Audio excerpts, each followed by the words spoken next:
गिरीशचक्रदेव वृन्दवन्दितं वत्सगौतमाद्रिकस्य मादियोगिपूजितं भक्तमय्यदैत्यराजपुत्रसन्ततापितं श्रीकरं नरसिंहमाश्रये दयानन्दं अद्भुताकृतिं नरं हरिं परात्परं प्रभुं भद्रमुग्ररूपिणं नदीर्घवत्सलं विभुं भक्तमोहनं सुरारिभीषणं पुरातकं श्रीकरं नरसिंहमाश्रये दयानन्दं वेदवेदिकासकं निर्मलं निरामयं प्रतीतिदूरमीश्वरं निर्गुणं समर्थदिव्यसद्गुणाकरं परं श्रीकरं नरसिंहमाश्रये दयानन्दं सूर्यचन्द्रलोचनं त्रिलोचनेन सिंहविक्रमं त्रिविक्रमं त्रिलोकपालकं अक्रमादिदोषपूर्णदृष्टमारणक्रमं श्रीकरं नरसिंहमाश्रये दयानन्दं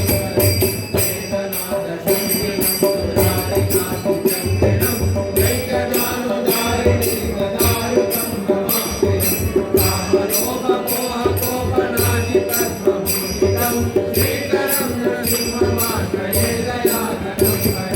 भक्तमेयमच्युतं समस्तवेदसंस्कृतं भक्तिलभ्यदिव्यदृष्टिगोचरं प्रविनयं तत्त्वमेकमद्भुतं समस्तजीवजीवनं श्रीकरं नरसिंहमाश्रये दयानन्दं दानवारिपोषणं पुरारिवंशपोषणं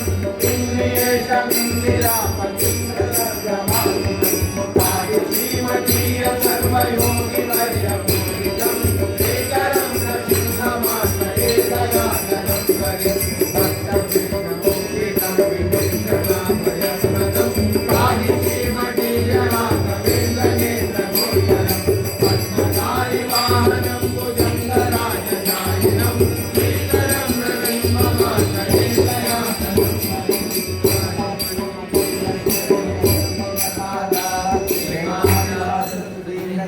प्रणीतं स्तोत्रं पठन् प्राप्नोति भक्तं गरुडध्वजस्य इति श्रीमत्सुधीन्द्रतीर्थकृतं श्रीरहस्यभाष्यकं सम्पूर्णम्। हरि ओम्।